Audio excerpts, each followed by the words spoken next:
Thank you, viewers, listeners, to another edition, tuning into another edition of Globespan 24x7, owned and operated by Mr. Nohar Singh, with our technical operator, Mr. Devin Bissoon. We are discussing tonight cricket and unity in Guyana. With us tonight are two very distinguished personalities, two esteemed gentlemen. One a member of parliament who is well known in Guyana, Mr. Ravi, who is also a consultant to a media house in Guyana. And we have Professor Terrance Blackman, who is a professor at the Medgar College, City University of New York. Gentlemen, welcome to you both for being guests in our program again tonight and for taking time out from your very, very busy schedule. Once again, we're discussing cricket and unity in Guyana. We do have a short video about the cricket tournament, the CPL competition in Guyana. We'll watch that and then we'll have some commentaries.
I must admit it's a very lovely beat.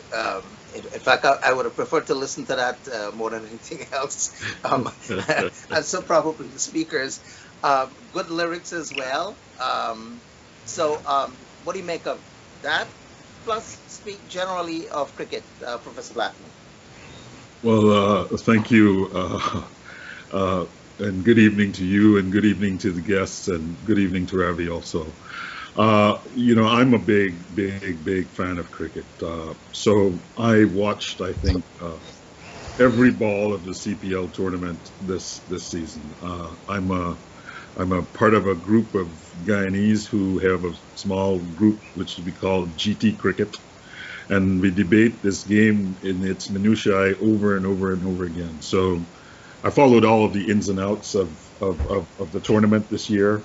I was very, very pleased to see the tournament being played in Guyana. I was heartened by the the way Guyanese came out in support of the Warriors who had come home, not having won anything.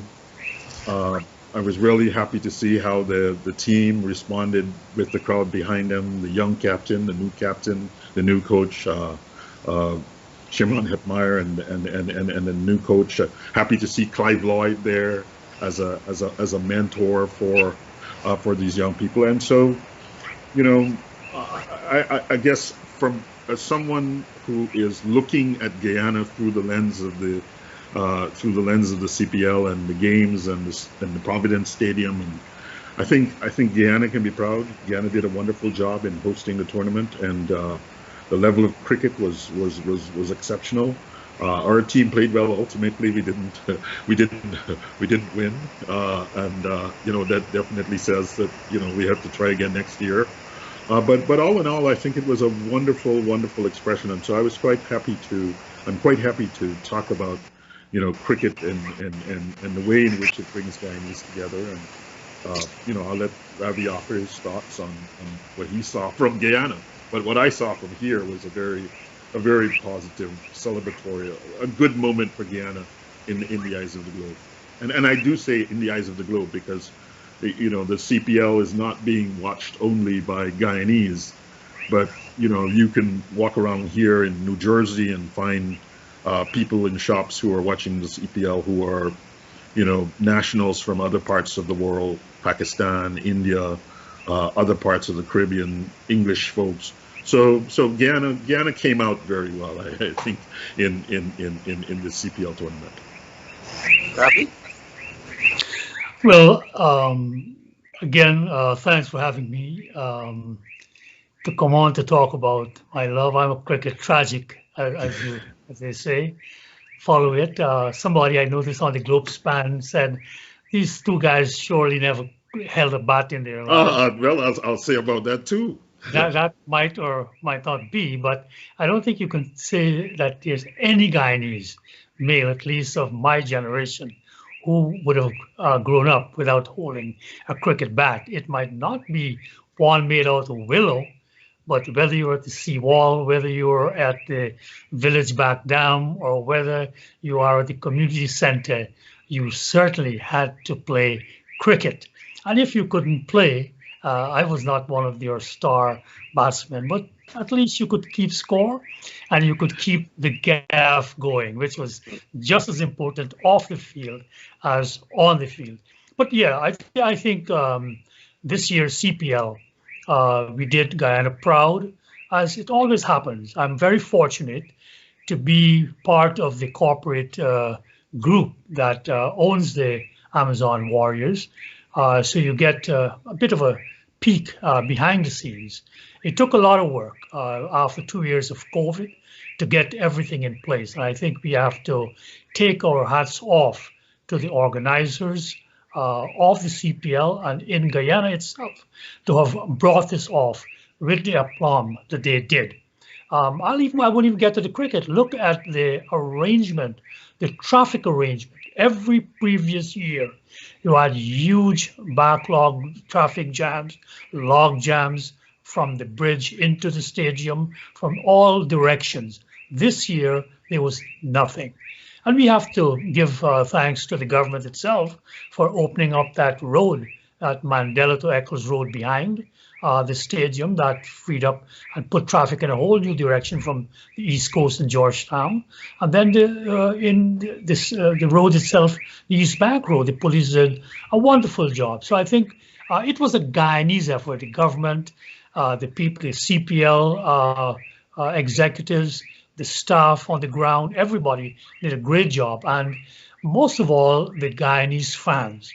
I don't think that there's, and I might be sound jingoistic, but there aren't any fans in my estimation across the globe that love their cricket as much as the Guyanese fans do. And that I think we can talk a bit about later, because there got to be some kind of sociological reason for this, and I think there is. But for sure, our Guyanese fans came out there, and to come back to our topic, shows the kind of unity that is possible when there's a platform, when there's an occasion that calls for all of us to put our hands, our hearts, and our heads together. That was my reaction from Guyana here. So I was in the stands several nights. I was there, and I went from stand to stand, taking in the scene, observing behavior and so forth. No question, there was a lot of jingoism in the stands, a lot of patriotism, nationalism.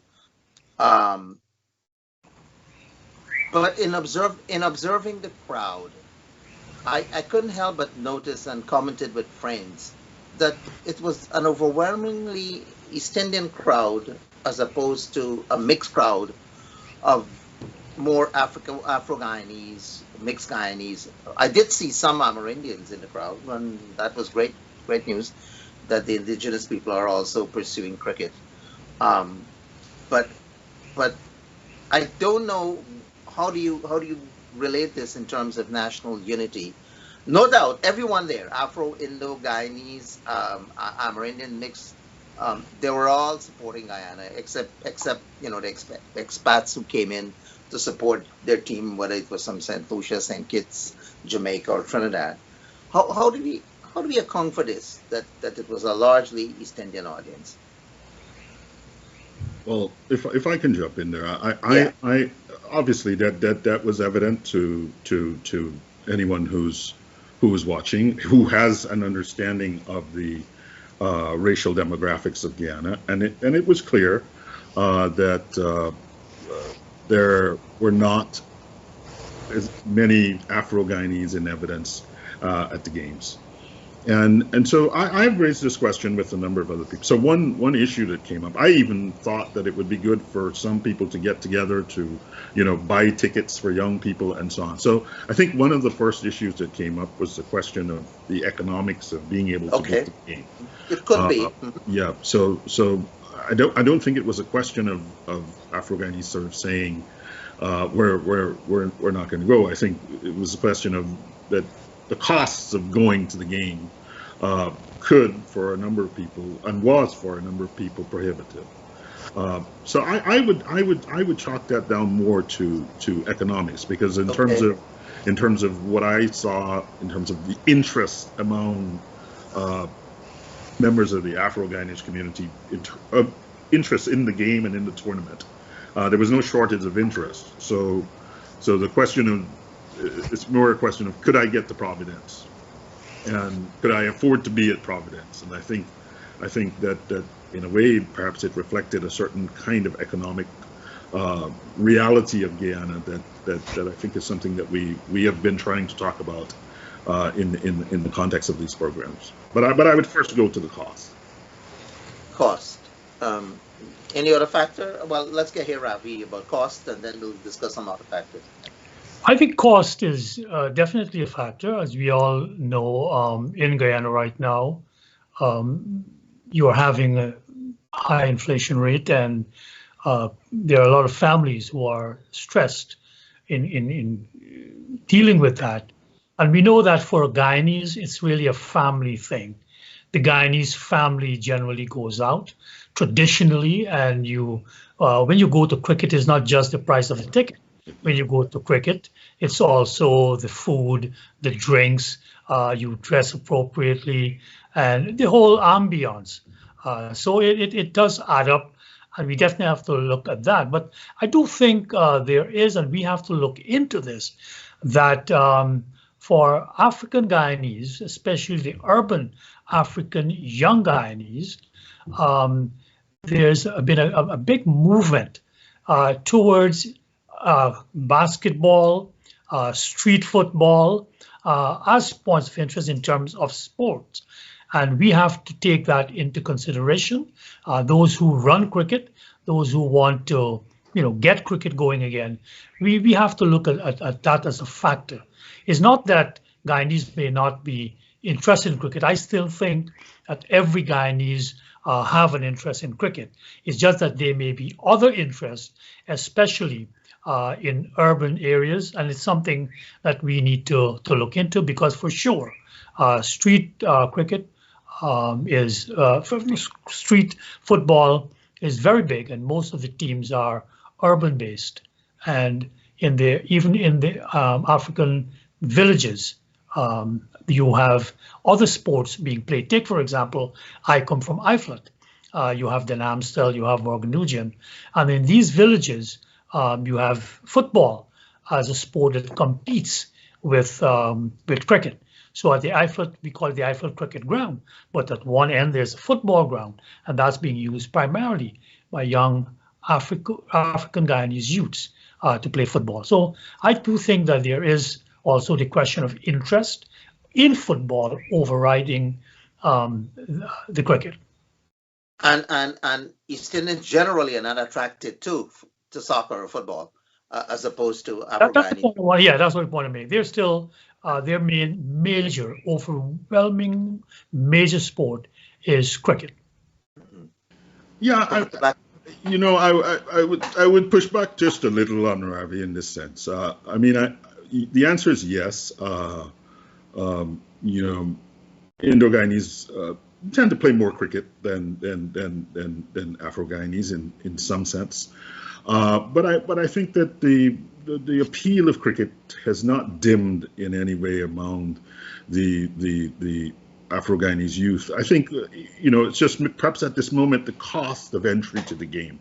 And I've been involved, I can say that I've been involved in lots of efforts, privately involved in lots of efforts to support cricket and its development in Guyana at the grassroots level. I mean, I know that there are folks in the Georgetown Cricket Association who are doing, camps at Agricola, who are doing work,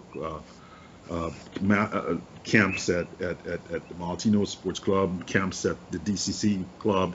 So there is a genuine interest in. I don't think there's a question of the interest being dim. I think what's happened now is that as we've seen in a way a kind of. I mean, it's clear that playing T20 cricket can earn you a lucrative career, and so the spaces for playing this sport are being competed for in a very serious way, and there are costs that are attached to playing cricket. To play cricket, you need a ball, you need a bat, you need nets, you need a field, you need a pitch, you need so the costs of entry to soccer, football, might be a bit less than the cost of entry to cricket. But I don't think that it's a question of a dim interest. I mean, one of your viewers noted these two guys probably never played any cricket. Well, I grew up in George Street, Alexander Village. We played cricket there. We moved to North Rhinebeck. We played cricket there. I attended Queen's College. I opened the batting in both the under-16 and under-19 teams. So I played a fair amount of cricket. I played a Northwood game for Maltinos. So I kind of know how cricket operates in a very serious way. And I do think that it's not a dimming of interest. I think that the environment for participating in cricket is much more lucrative today than it was some years ago, and so there's much more competition for the slots in cricket. But I mean, I was watching today, and I'm sure you guys have seen the inter-county games. Berbice playing against Essequibo yesterday. Berbice playing Demerara.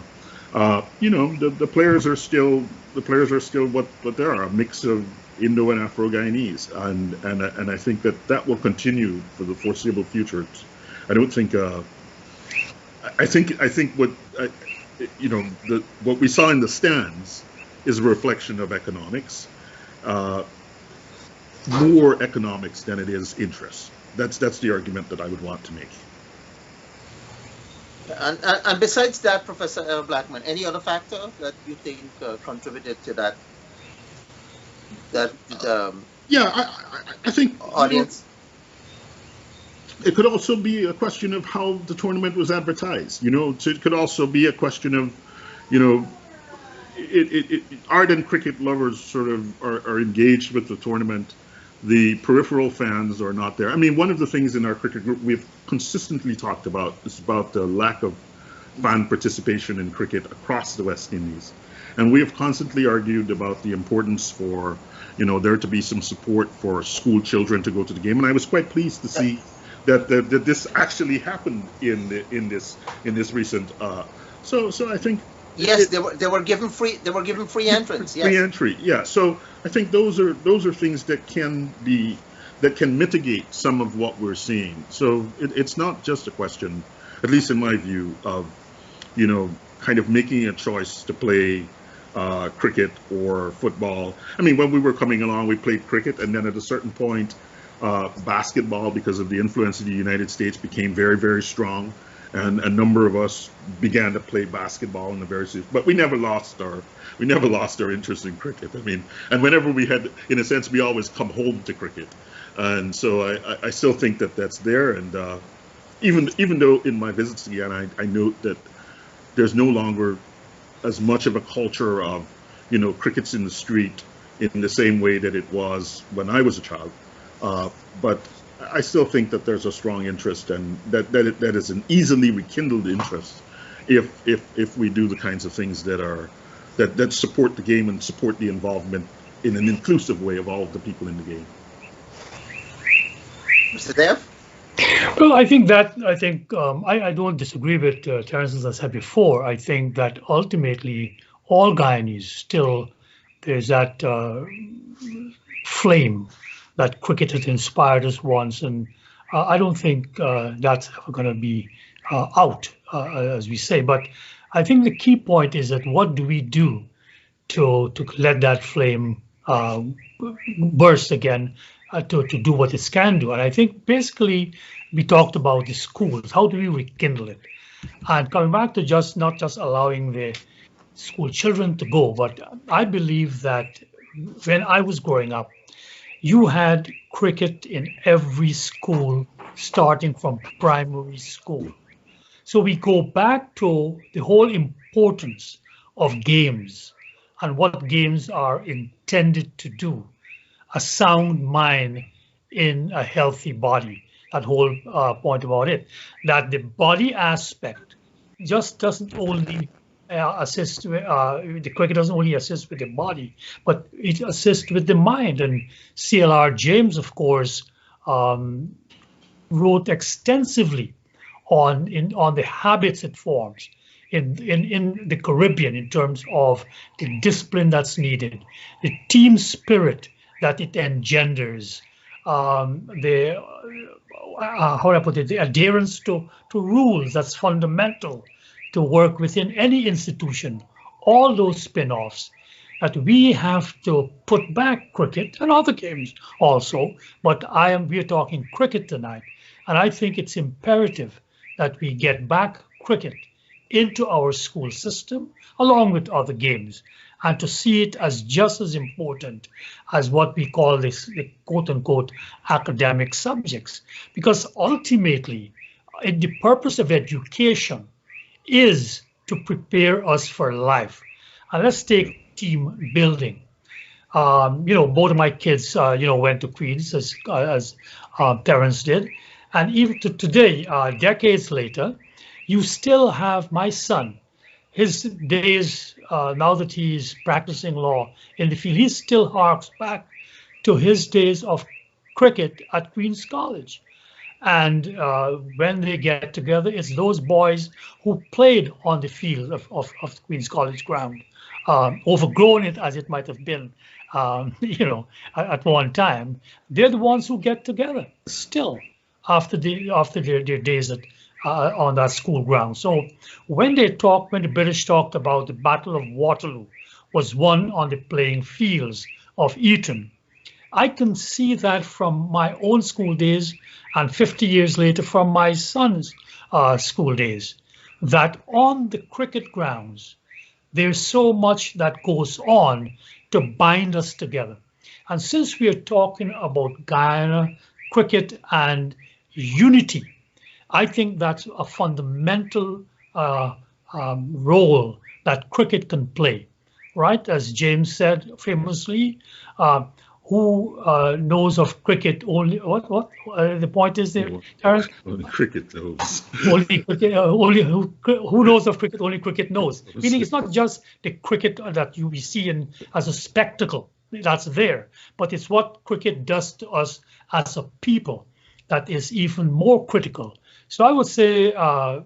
Bisram, that if the government and those in authority are serious about unity in this country, cricket is one of the key interventions that they can utilize, starting from our primary schools into secondary schools, to bring us together. And because those bonds, I can guarantee, will never ever die. Apart from the schooling, I recall growing up in Port Morant. We had the Port Morant Community Center, and there was the Albion Community Center, the Skeldon Community Center. Not enough centers everywhere, but still, certain communities had centers, and they played a very, very critical role, not only in cricket, but in other sports as well. I mean, we used to go and play table tennis and volleyball and jog around the field and so forth. I don't know what's the role today of these community centers, but certainly these community centers would play a very, very critical role in training people in sport, in bringing people together socially and culturally as well. Professor Blackman?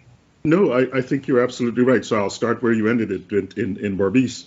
I think we just watched Berbice destroy Demerara yesterday or the day before, and it was absolutely clear that what's happening in Berbice in terms of cricket is better than what's happening in Georgetown and what's happening in the Essequibo.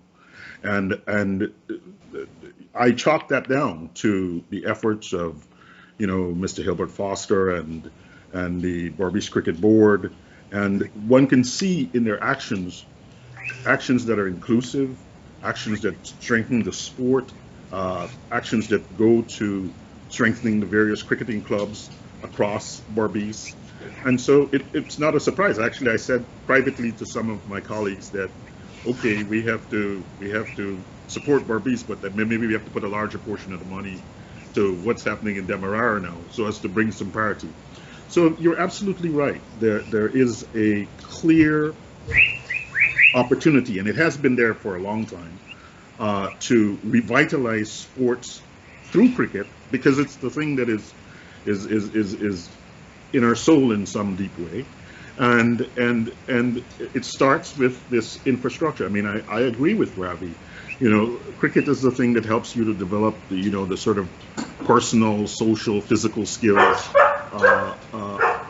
It teaches you respect for institutions and rules. You play the sport with people who have skills irrespective of the race, irrespective of class.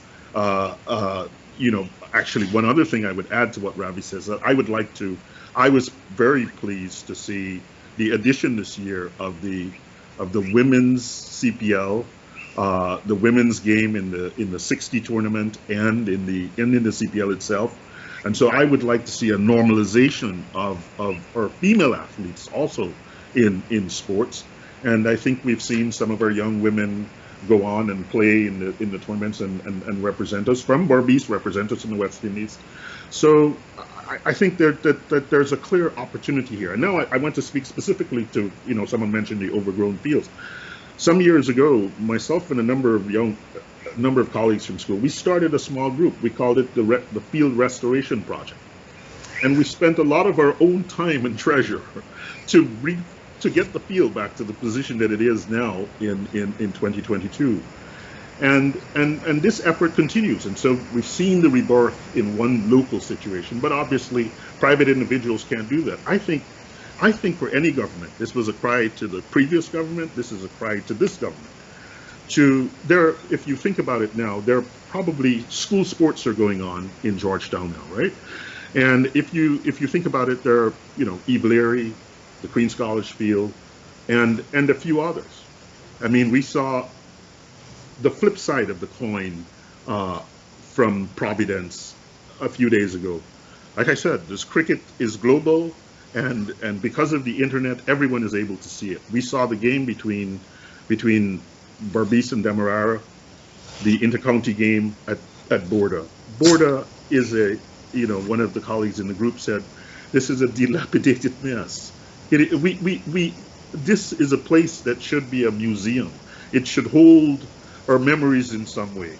There is no reason that this institution should look like that. I mean, I remember fondly going there with my parents and aunts for games, and as you talked about the family thing, you cook the food the night before, and everyone goes and you sit there in the stands, and it's all day eating and drinking and enjoying it. So I think we shouldn't let our things fall so far, and I think we have an opportunity now to really reinvest in cricket and reinvest in the sport in a real way, and it will achieve this kind of thing, and it has the potential to achieve this kind of thing that we seek, which is a broader sort of unified polity that is not constantly at each other's head, but that can reasonably sit and have decisions. And I want to make one other point I want to touch on one other point that Ravi made. He noted something about rules, and I think this is something that's really important too. Maybe this is why we like cricket, why it appeals to everyone, because in a sense everyone has to agree with the rules. When the umpire raises a hand and says you're out, you can appeal, and now we have the technology, and it will say, yeah, that one hit leg stump, it was umpire's call. But there is a sense in which, and this needs to be reinstilled in our polity, there's a sense in which, and cricket makes that very clear, that in a game there are rules, there's an umpire, and when the umpire raises a finger, you're out and you have to walk, and we all have to play by those rules. And I think that's something that often across Guyana there's a sense of that some sets of people are playing by a different set of rules than others, and maybe we need to come back to this place. Actually, though, I should say one point. In my very first interform game, we had a guy who was playing the scorebook, and he tampered with the scorebook in the game. So these rules, there are lots of people who will break these rules, but at least we should all know that there are rules and they should be respected. And I think cricket is a good teacher of the respect for rules. With the public glare now, you cannot tamper with the score. Well, anymore, you can't tamper with the scorebook. You're no longer scoring a book. It's electronically, you can hack into it, Bisram. But let me pick up from what you asked here, Bisram, to answer from my standpoint. You see, it seems that those who are running cricket at the highest level have forgotten our own history of Guyana and also the Caribbean, where we started as a slave society, where those who brought cricket into being, the British, after they took over from the Dutch in Guyana, introduced cricket.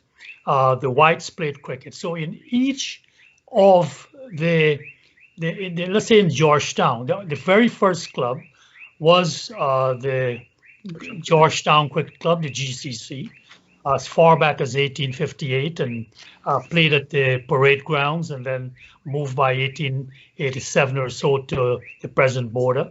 And that's the point. Even if we take Georgetown alone, we'll see then that the colored elite couldn't play there. So they started, I believe, the Demerara Cricket Club. Then Martineau's was for the lower class. I proudly confess to being a member of Martineau's. So just so you know. So you see my class background already is evident in this conversation. I think by then it would have dissipated. It still continues to stay with its own class orientation. So interestingly, then of course by 1914 you had the East Indian Cricket Club. 1924 you had the Chinese sports club. So you had them forming literally as ethnic groups that today manifest itself in the political realm, but in the cricketing world by the 60s had started to dissipate because they were overt forces that saw that we had to, and this is the point, that we had to field the strongest team. because we are playing against outsiders. And that is what broke this ethnic divisions, that we had to play the strongest set of people. So when CLR talks about waging, while Eric Williams might have been waging a battle for federation and for Trinidad's independence, CLR was waging just an important battle to get Worrell to be appointed as captain of the team to Australia. And it was that decision that broke the backs of this whole ethnic and racial divisions in cricket. So when these boys were playing against England, you know, they made the whole Caribbean proud. And that is the point I wanted to allude to in the very beginning, that the point why Guyanese enter those stadiums and why they support cricket so intensely is because I think in Guyana here, we really have an intense desire to cheer for something Guyanese, for all of us can say, you know, this is our thing. This is the best team that we can put on that to represent us. And that's the important word, to represent us Guyanese, to represent us on that field. So it is like you're sending your gladiators into a battle to represent you. And I think that is where it comes back to the same nature of those clubs that were started in Georgetown. They didn't just play cricket, right? Just the other day, I was reading about the Chinese, which became Cosmos, and then they were bought out by the Motor Racing Society when most of the Chinese moved out. The point is they had hockey, they had table tennis, they had all of these other games. And for me, on the sugar plantation of Iflat, when Bookers brought us out of the lodges into this place where I'm now sitting to talk to you, they also created, with every sugar plantation, they created what was called a community center. And that community center had cricket, it had football, it had table tennis, it had a scout troop, it had cooking for girls, it had woodworking for boys, it had the full range of services. So it was the first place that we as village boys could go, and you had a library where a bookish fellow like myself could wade through that library by the time he was 12. You understand? It was there. So I believe that all of this housing scheme, for instance, that the government is opening up and boasting about it, we are creating a tremendous mistake if we think those houses will form a community without something like this community center. It was a very profound naming when Bookers called them community centers. It was there where the community gathered together.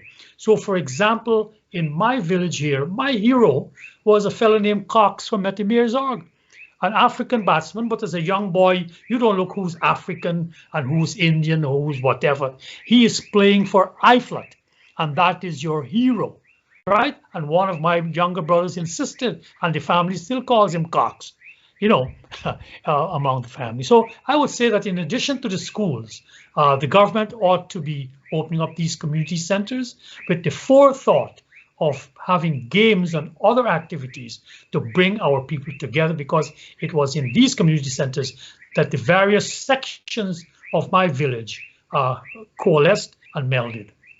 Yeah, I think Ravi makes a very, very important point. You know, as you know, many of us in the cricketing group, we constantly pointed to, you know, the role, say for example, of Clyde Walcott that he played in terms of uncovering talent in Berbice, and certainly, you know, bringing people like Kanai to the fore, and Cali Charan and Roy Fredericks and others, and the vital importance of having a community being planned so that there is a community center. And, I would say, for example, I grew up in, my grandmother lived in Alexander Village, and then, we moved to the new Festival City, North Randveld, when that opened up. And there were places in there that were reserve centers. There were fields.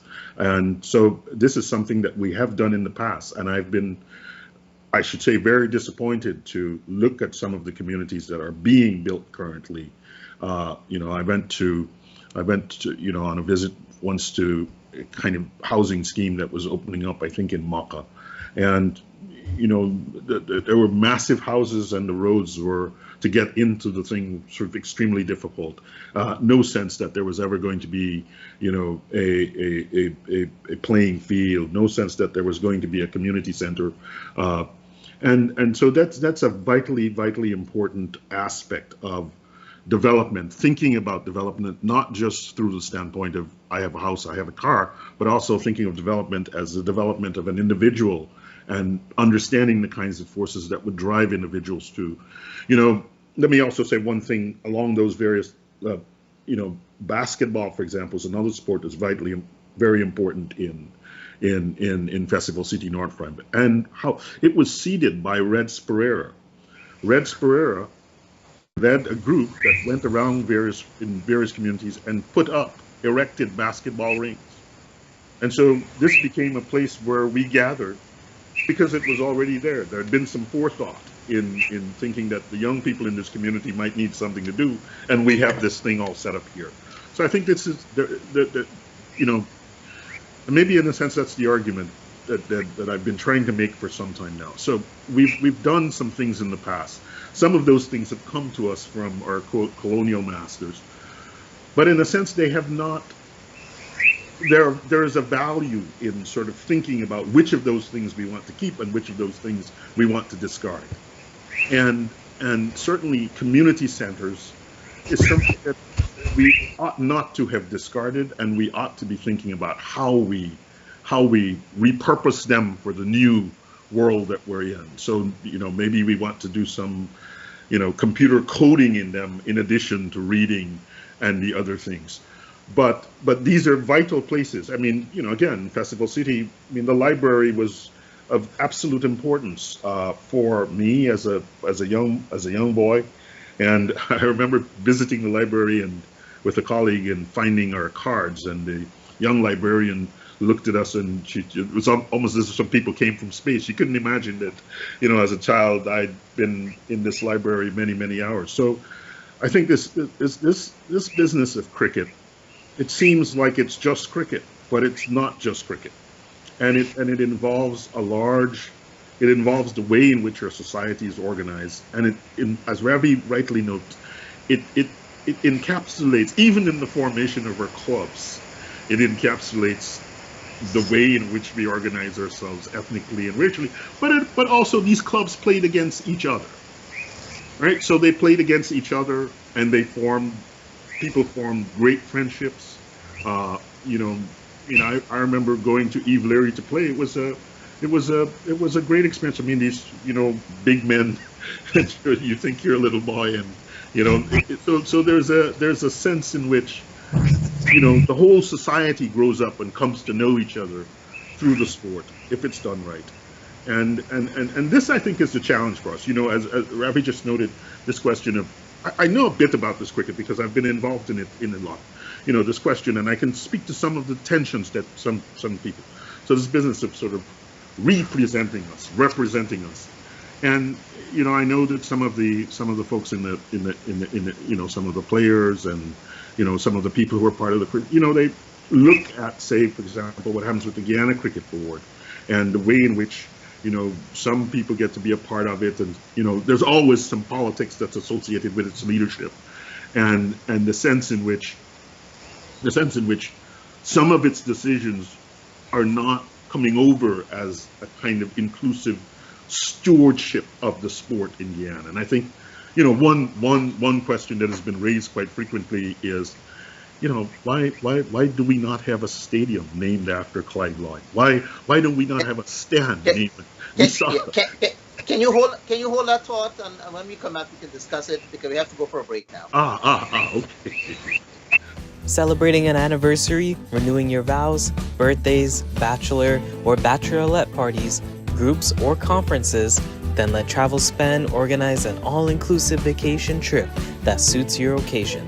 With 28 years of experience in the business, Travelspan will tailor a package or cruise that suits all your needs for all occasions. Speak to our vacation experts and let them guide you. Call Russell or Allison to book your groups and special occasions, packages, or conferences. Call 212-243-0865. That's 212-243-0865. Are you missing homemade food, snacks, drinks, roti and curries, or have a busy schedule? Then get your favorite curries and roti delivered directly to your home with all from one supplier. Come order your duck, goat, or chicken, fully cooked and ready to eat with dal puri or bus up shut. We also now have chicken tikka masala or lamb vindaloo available with regular naan or garlic naan. Don't forget to add your solo, icy, coconut water, or Nestle drinks to these delicious meals. Select your choice, and load your box and let allfromonesupplier.com deliver directly to your home. All from One Supplier has you covered for all your food. Plus if you need pepper sauce, curry powders, fish, meat, ghee, and so much more. We also have tasty pastries like pine tarts, cheese rolls, currants rolls, coconut rolls and so much more. Sales are ongoing every week, and your first order is 10% off once you apply the coupon code, Globespan 24x7. Log on to allfromonesupplier.com today and purchase. Allfromonesupplier.com is your one-stop shop for all West Indian items, and remember it's free shipping to all US states. Take a trip this year to tour the beautiful Dubai and Abu Dhabi with Travelspan. This package includes round trip with sights that are a beauty to behold. Visit the Dubai Golden City from views at the top of the Burj Khalifa. Or tour Abu Dhabi and visit the Ferrari World theme park. Experience the desert safari with a barbecue dinner and belly dancing. And also have a Dow cruise dinner. Call in Guyana 227-1701, that's 227-1701, or in the United States 212-243-0865, that's 212-243-0865, and in Trinidad call 645-1604. So welcome back, viewers. Vishnu Bisram here for Globespan 24x7, owned and operated by Mr. Nohar Singh, with Devin Bissoon as our technical operator. We are discussing cricket and unity in Guyana. With us tonight, two very distinguished esteemed gentlemen, Mr. Ravi Dev, former member of parliament and now consultant with Guyana Times Media House, and Professor Terrance Blackman of Medgar Evers College of the City University of New York. Gentlemen, thank you again. Welcome. Before the break, we were talking about, you were beginning to suggest why we don't have a Clive Lloyd Stadium. Yeah, Ravi, one second, Ravi, I traveled around and I went from stadium to stadium, and we have the red stadium, the green stadium, the orange stadium, the grass mound. I mean, why we don't have an Alvin Calichon, a Clive Lloyd, or a Chandra Sarawan Stadium? Is there a reason for that? So I think it's an important consideration, and because part of the thinking that chose Mr. Lloyd as the mentor, it represents the respect for him as a model for what Guyana cricket ought to be. So yes, those are things I think the people themselves should begin to lobby for, rather than anybody forcing it. I saw Shivnarayan Chandrapal make his entry into cricket. I was against Barbados, I believe, and I sat in the Clive Lloyd stand at Border, and saw that. So the thing is that it can be replicated, but we need individuals who are lovers of cricket and know cricket and have to do that. So I want to follow up with what we talked about club cricket and its development and what it can do for national unity. I want to read a quote from Mr. Nelson Mandela after he came out, of course, from his 27 years of imprisonment. And he had to try to put together a South Africa that literally, unlike what some may talk about in Guyana, literally came out of an apartheid system that had hundreds had been killed, bombed, and the violence was so extreme that very few people thought that it could be put back. It was probably like Humpty Dumpty. And Mr. Mandela said this: sport has the power to change the world. It has the power to inspire. It has the power to unite people in a way that little else does. It speaks to youth in a language they understand. Sport can create hope where once there was only despair. It is more powerful than governments in breaking down racial barriers. It laughs in the face of all types of discrimination. And I would commend, I want to go back because I think it's so important for those who run cricket, the cricket boards, and we are now coming to professional cricket, the cricket owners. Because as I said, I was behind the scenes part of, I joined the Times Media Group in 2013 when CPL was about to be launched. And if you look at the marketing and the presentation of the Amazon Warriors, this was the theme that was pushed at all levels, that we have to look at cricket as a unifying force coming out of our history. We have to look at it from that standpoint. And Mr. Mandela, when he came out, as we all know, we saw him with the Springbok uniform, playing with the rugby and all that, the movie Invictus, we all know that. But he did the identical thing for cricket. That when India was the first team to travel to South Africa to play a test series in 1992, it was due to the intervention of Mandela. South Africa was not even invited to the World Cup of that year. But when Ali Baku talked to the Indian manager and in the presence of Mandela, that whether they would want to play a part, and Mr. Mandela said that for sure because he had this in mind, what sport can do. And so South Africa was shoehorned into the 1992 World Cup, and I think they were knocked out in the second or third round. But that wasn't the point. So India toured later that year, and Mr. Mandela did the identical thing. He wore the cricket uniform and greeted the Indian team, and so he saw that. And if cricket can play that role in South Africa, this was something that I think our administrators in Guyana should look to. But you see, there is not only the administrators we have to blame. This lack of attention to club cricket and to taking cricket seriously, it has reflected even on the cricketers who are representing us. Many of them don't really understand the implications of their own history and what they represent. Sir Frank Worrell knew what he was representing. He knew in 1960 that he was representing the desire of the Caribbean to be independent and to be on equal with the English. So it was not coincidental that in 1962 Jamaica and Trinidad went and became independent. It was not a coincidence. So with every generation, we saw that. So when Gary Sobers took over, he took that spirit of what cricket means and inspired the men to play for country and for the game. Viv Richards, as we all know, took it even further, and there's been some thought he might be some kind of black power advocate or what have you, and was too radical. In came Clive Lloyd, right? So the point is that we must understand our history.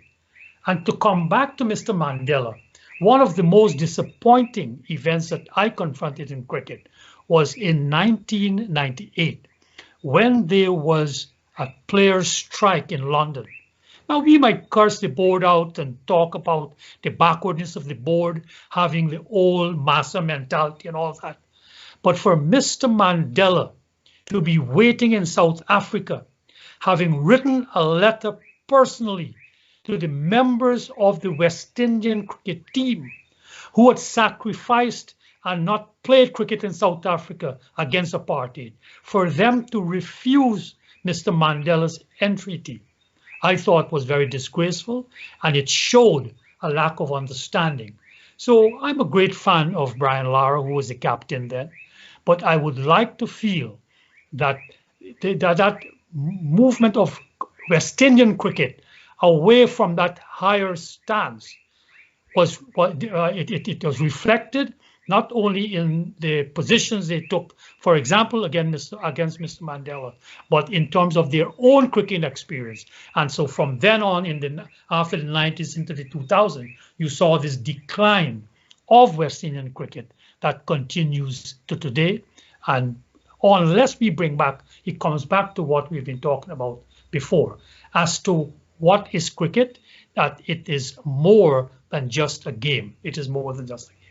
We have to get back to that. Dr. Blackman? Yeah, so I wanted to just note, because when I mentioned Kanai and Kali Charan and Roy Fredericks, I did not note Bassel Butcher. Bassel Butcher, yeah. That's vitally important. And so I want to just add that name to the list. Look, I think I'm so I want to also set aside this question of Lara and this moment with the team. What I want to agree with Ravi is that you know, in a sense, you know, this peace is too important to be left just to the politicians, and in a sense, our hopes really lie with those who can play a unifying role, and or sports figures do this in some real sense. But I think for us, there is a particular place of pride for our cricketers, as Ravi just noted. The captains, enumerated the captains, and we still have this argument today about do we have the right kind of captain for our team? In this sense, I think. I confess I'm a very big fan of the Warriors captain, Shimron Hetmeyer. I mean, I think this thing that happened here with him in the World Cup is perhaps a reflection of what Ravi has just talked about, the need for young people to fully understand the history of the currents of history on which they're traveling. And so, but I'll set that aside. I think I was quite pleased to see young Hetmeyer take the role of captaincy of the Guyana Amazon Warriors after watching the Amazon Warriors for many years. Nicholas Puran as the captain, Chris Green as the captain, and so on. I think it was also a good thing to rebirth the spirit of a leadership that is of us, that can elicit and engender a certain kind of pride that is necessary. Now we need to educate that leadership to really understand the full weight of the responsibility that they carry, not just to be good cricketers, but also to understand the region and the ethos that the people who came to those stands and willed them to win 4 games in a row carry with them, right? I mean, I think you've seen the disappointment that many of us felt when I thought there's no way we could not beat the Talawas after losing to Barbados. No way we're going to lose 2 in a row in our own place, but we did, and that also speaks to something that is in a way it teaches us about life. You can lose 2 in a row in your home, and so you have to be prepared. And this is also another aspect of the game. And now to a sort of slightly higher view. I think as Ravi just noted, this question of Guyana, its place in the West Indies, its place as a part of the Caribbean as a unified sort of region, is also part of this conversation of cricket. And when we don't get it right, what we end up with is the kinds of things that we're having now, and we're struggling, at least in my view, because we've lost our sense of history, and our young people are not being educated to fully appreciate the weight of the responsibility that they carry. I'll say one other point. In 2000, I was at I was at the University of Allahabad in India to go to a talk. And I came there early, and I came to the field, and there were, just like we would do. I came to the field, and they were playing cricket, and it was, it was the first time in many years that I actually felt nostalgic for home. And the reason that I felt that was just watching these young men play cricket in the field in the way that I did as a child. So I think that we have to collectively bring voices to say, this is an important part of our culture, an important part of our identity.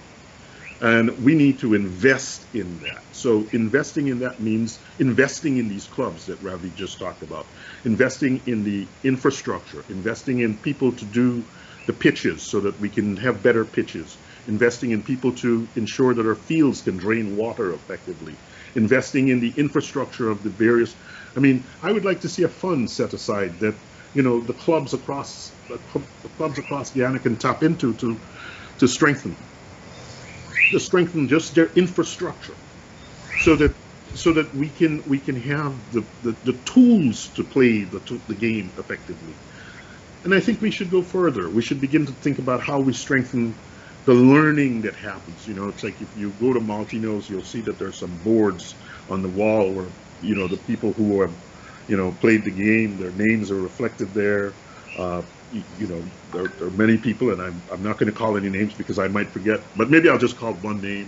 One of, two of my seniors at school, Neil Barry, Colwyn Court.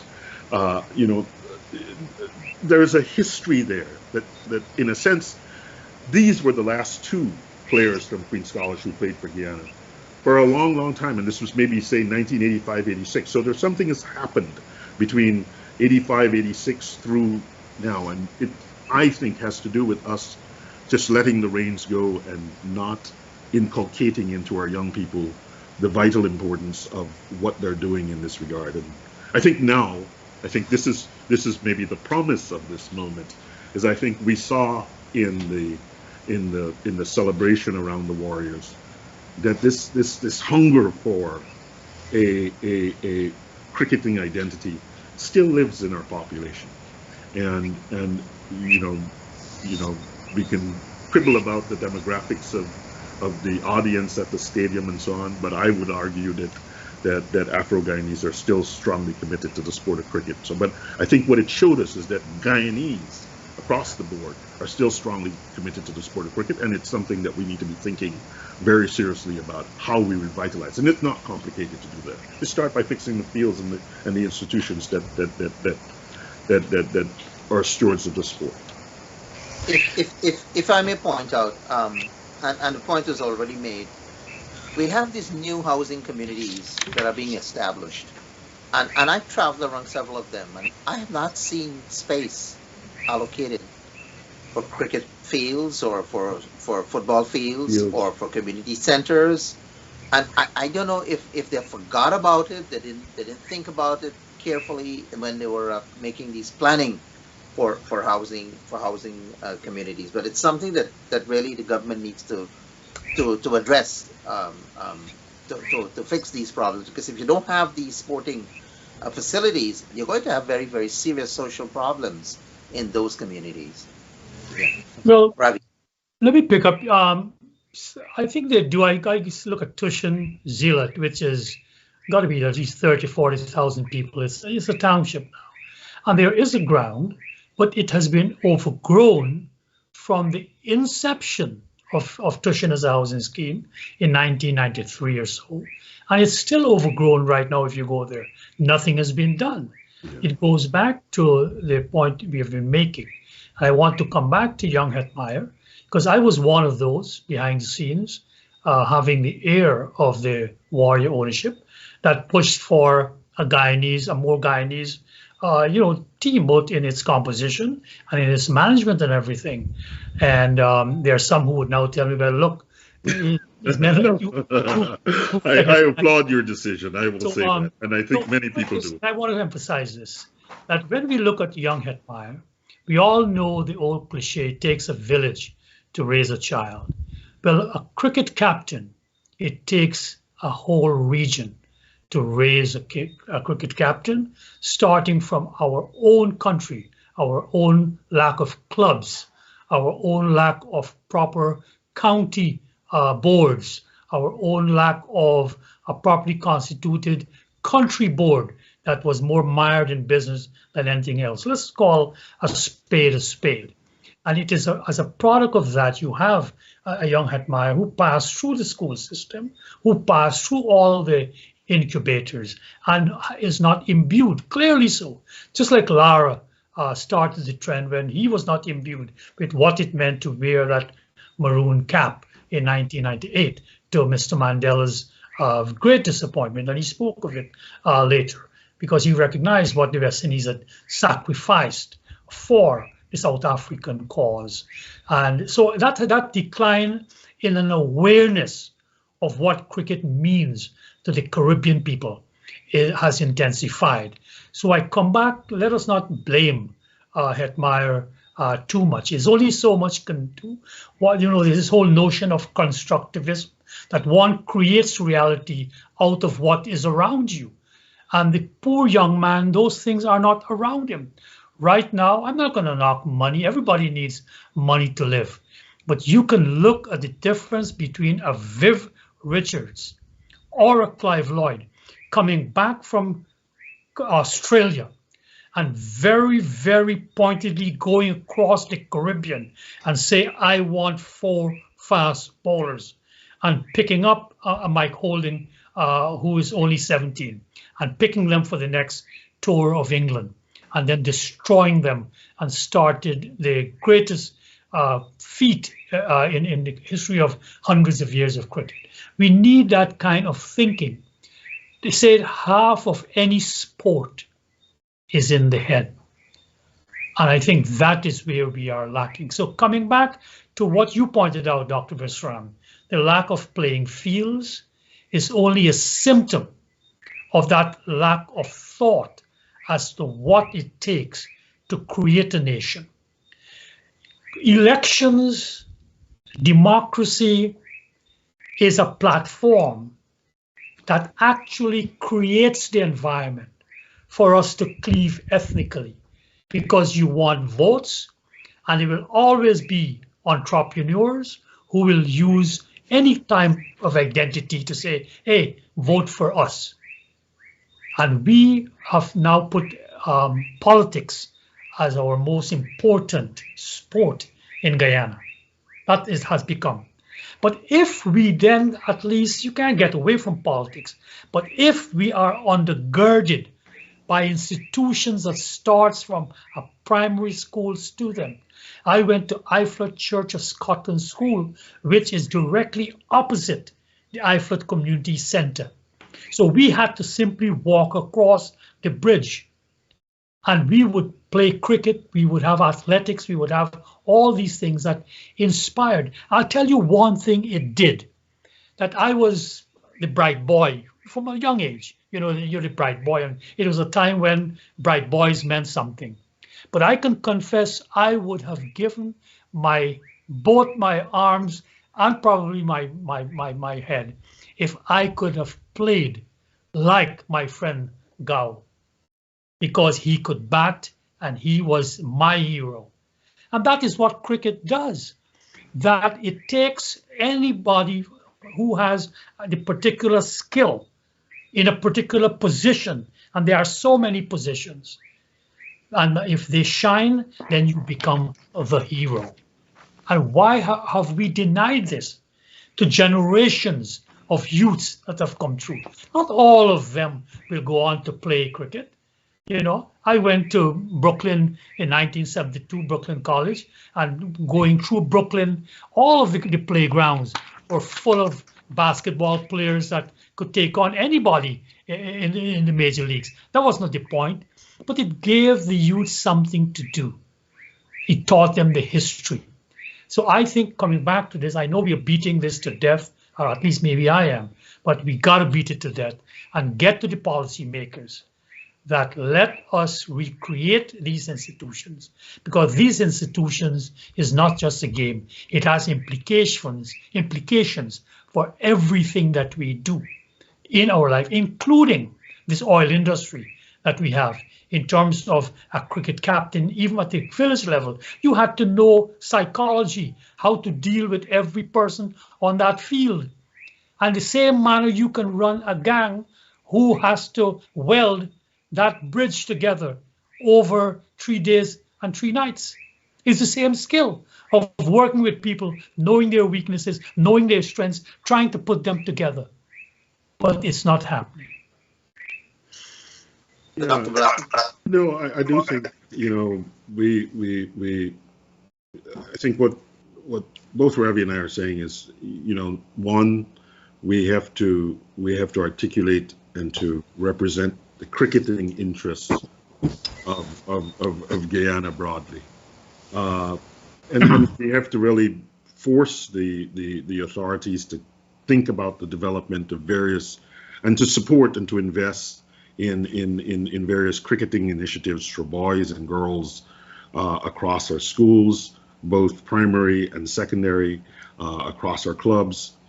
I think we're both saying that there's a real need for us to think proactively about youth development projects, and in terms of the kinds of institutions that we put in place for youth development. I think with the sort of American lens, looking backward or looking to Guyana with an American lens, and looking at my own life and saying, well, what would be different? I think one of the things we have to do is to really focus on the development of young women. And so I'd like to see when we do these things, we also proactively are thinking about how we engage young women in that. And then the other aspect, which as I was sitting here, one of our viewers sort of sent me a note, sort of saying that we have to really be mindful of this question of inclusion.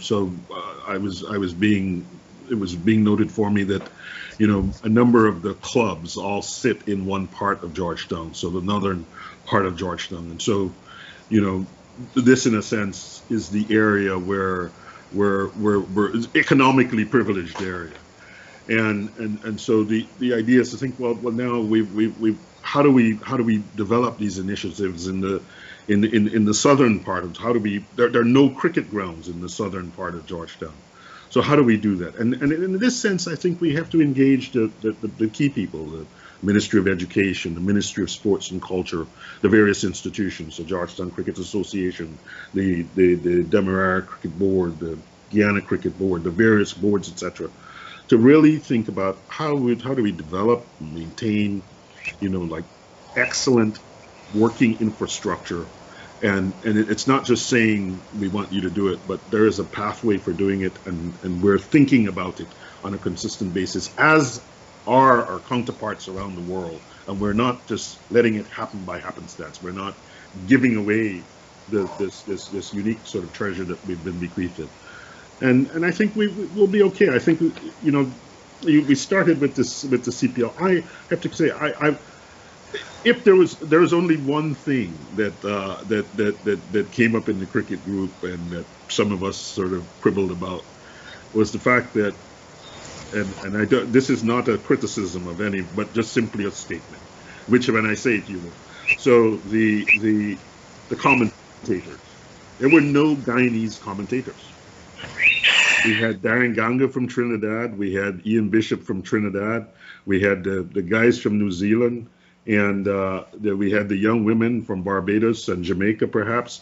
And so the feeling was among some folks that, when they cued, the seawalls and the kite shore falls and so on, it would have been good to have an actual Guyanese who had gone to that place as a child and could say add some. It would have strengthened the broadcasts to have. And again, we were talking earlier about local content. There should have been some local content in the commentary coming from Guyana. It would have been good to hear a Guyanese accent here in this place. So I do think that we've done a good job. We can do better. The spirit for the game is there, and what we need to do is to marry that spirit with really concrete actions. And it's not very hard to do something concrete in this regard. It's either you fix the field or it's not fixed. It's either that there's support for covers for the pitch, there's support for balls, there's support for there's nets, there's coaching. I mean, one of the issues when we talked about earlier about Indo versus Afro-Guyanese, I think one issue that's come up in some conversations in the past is the access of young sort of Afro-Guyanese in some communities to the kinds of coaches that would put them in the kinds of positions that. So there's a whole series. If someone wanted, I could write a list for them. I could write a whole Guyana cricket development plan tomorrow and say, these are the things that you need to do. Strategic objective number 1, number 2, number 3, number 4, and so on. And I think, I hope this conversation. Terrance, let me just say this. Send it to me. I will guarantee you it gets to ears that may listen to it.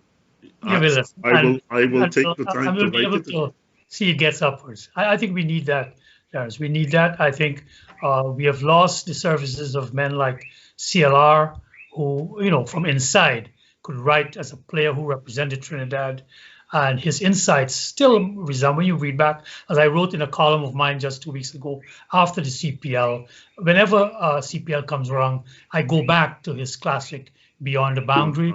And every time you go back, you learn something from this, whom I call the greatest intellect the Caribbean has produced. Never went to tertiary education, Terrance. Still the greatest intellect we've produced, in my estimation. So since you're so in the spirit of reciprocity, I think one of the since you mentioned one good cricket writer who I've read also quite frequently is a guy named Clem Cicheran, who wrote some volumes called The History of Cricket in Guyana. Yes. But Clem is more into the facts and figures and all that. Facts and figures, yes. Analysis. He's not in, but it's a very good book because what it tells you is you mentioned some of this history, Demerara versus Barbados, 1865 at the parade ground, and so there's a lot of history there of cricket that I think our youths also need to have some sense of, how this sport has evolved. When did we start playing it in Guyana? You talked about GCC being the first. What was the first international game? When did we first play Barbados? When did we first play Trinidad? This kind of thing. Going back, the Shell Shield, Red Stripe, all these. The leagues that we had, the North Coast, the White Cup, so Case Cup, all of these things that were a part of an infrastructure that existed that now sadly no longer exists. And I think even these inter-county games that were quite fun. I mean, I can't remember the last time they were actually played in that are being played now. So I think there's an effort. It seems to me that there's an effort to move to some of the things that we've done in the past and to establish some new touchstones.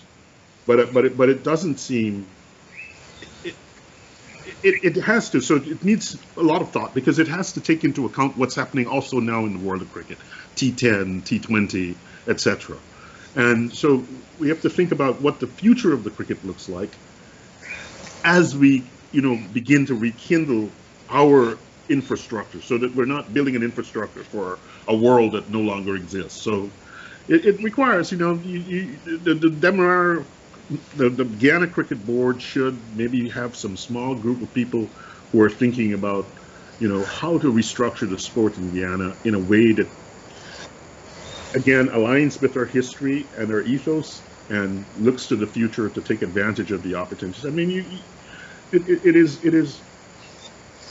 a no-brainer to see these young men and women going to, the various IPL leagues and earning a living in a way that, many of us would never have dreamed that, cricketers would make this kind of money. And so that's a reality too, and we have to be mindful of that reality as we think about how we develop our sport. I mean, not everyone is, as Ravi rightly said, is going to, be an NBA player. But that also has to factor into the kind of development that we're thinking about. And it perhaps even speaks more to the necessity for a personal, holistic development so that, if you got $1 million, you don't spend it all tomorrow. And so you need to build the character that is necessary to be able to manage the resources that come to your way effectively. So, I hope. Yeah, what I want to bring in is something that has been bothering me, and I've expressed it to those whom I know in the cricketing world, in the CPL world, which is that this whole notion of carnival cricket, or cricket carnival, sorry, and which the converse again would be carnival cricket. To me, it is a rather ironic that Clive Lloyd, when they toured Australia and were defeated 5-1, I think, and humiliated, racist taunts and all kinds of things, and he came back with a vengeance, so to speak. One of the taunts was that we were playing carnival cricket. We couldn't focus. We didn't have that grit. We didn't have that determination. And here it is now. So the point, of course, is that we had our own style of cricket that came out of our particular lived experience in the Caribbean. So, for example, I can see the seawall when the water washes. And, we'd go out on the sand, you play, and when you pitch that ball up, it zooms across that film of water and it comes to you. It's a whole particular way of playing that skidder and that ball. You have to know how to play it. And in so many ways, the way we throw, the way we did. So our style of cricket, to just dismiss it as carnival cricket doesn't give justice to us as a creative people. That because cricket is as creative as any other art, as James said, as theater, as ballet, as what have you, it's an art form that is go out there. We see the spectacle, but as in any kind of art, there's so much that goes into it. You get me? Picasso, you I think was just throwing paint there. But there was a great philosophy behind Picasso saying that we are not really seeing reality. Therefore, how can you say this, what you paint is reality, these landscapes? The point I want to make is coming back to cricket. I see there's a danger that in trying to create quote unquote excitement off the cricket field, we might be distorting the actual cricket. And for example, we just saw a young man, Kyle Myers, out in Australia, play one of the most glorious shots, a lofted off drive, it's a left-hander, that went into the stands. And it was to my great consternation that this shot that this young, talented West Indian created was called and dismissed as playing carnival cricket. Go back to the tape and you will hear it, at one of the Aussies dismissing it. Oh, that's just carnival cricket. It's not just carnival cricket. It's something that comes out of us. We could do it. So I think, and we have to be very careful about cricket, that of course, like everything else, it'll evolve. But the evolution of cricket must hark back to its history, or else you're creating something anew, and maybe call it anew, but don't call it cricket, right? It's not cricket. I just want to make that caution. I don't know what you think there, No, Okay, well, we're running out of time. We just have 3 minutes, so just any Terrance? final thoughts, Professor Blackman, and then Ravi. well, this has been a wonderful conversation. Thank you. I'm glad we had a chance to at least give some voice to some of the issues that emerged during the CPL, and you know, I am very appreciative of that because I've been a long-standing fan of the game, and perhaps I will just speak to this question of the carnival cricket aspect to close. I do think it it could there is a potential for it to become to distort the game in some way. But I think it's early days yet. I think had we won the tournament, this carnival would have been the most beautiful thing. The fact that we didn't win the tournament meant that the carnival was a little the revelers were a little less enthusiastic, and then all of the other people, the flaws of the carnival became more evident because everyone was not throwing themselves into it heartily. So. I still think there's a place for revelry, and revelry is a part of our Caribbean culture, and I'm not yet ready to give up on the on the celebration, on the celebratory aspects of our culture, and I think we can do it in a way that is affirming and that moves us forward. Mr. Dev? Yeah, I'm just saying, yeah, because from the very beginning of CPL cricket, like I said, I've been behind the scenes writing and, in a sense, marketing it. And my whole point is that, yes, we in the Caribbean have evolved a particular type of cricket that expresses the joy, the simple joy of living with very limited means. And we have created something that is very joyous in our cricket. But by and large, it hones to what the game is all about. And of course, I'm saying it'll evolve, but I'm not talking about the carnival that followed the cricket. I'm talking about within, on that field of battle, so to speak, just like the Roman gladiators, and before that, the Olympic Some Games. Some of the innovations of the when you went there, you are representing your country, and therefore, in that sense, you have to stick to what you have to do. And that takes a lot of focus, a lot of minds. I'll close with this one thing that from the very beginning, I wondered how come we got in these cheerleaders, which I was used to, having lived in America for 20 years and seen the cheerleaders at halftime and so on. So I'll tell you, in this new dispensation, I'm fully expecting, because now you have more than 50% of the fans being females. I think next season they're going to demand male cheerleaders. So you all better be ready. And why not? Well, I think Listen, yeah, I thank you all, gentlemen, very much. In less than 2 weeks would be Diwali, so I want to wish. I'll be here in the program next week, so I want to wish the viewers and listeners Shubh Diwali, Diwali greetings to all. Do enjoy your Diwali and other festivities that you may have. I want to take this time to thank you, gentlemen, for joining us tonight, and I thought it was an exceptionally good commentary on cricket and unity. There was one other question that I wanted to ask, but I'll leave it some other time on unity. So stay tuned next time. Best wishes, and thank you again.